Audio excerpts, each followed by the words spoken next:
Hi everyone, I'm here at our Proof of Concept Center in New England with two of our talented engineers, Nick and Josh, and we actually have a real-life application from one of our customers.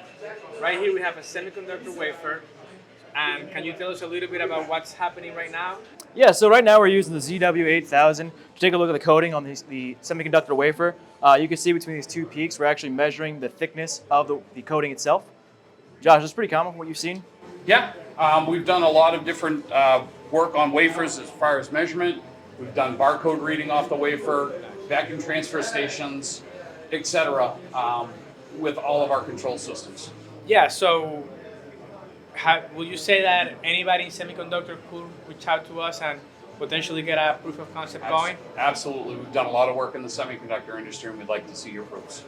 There you go. So we have 9 proof of concept centers all around the Americas.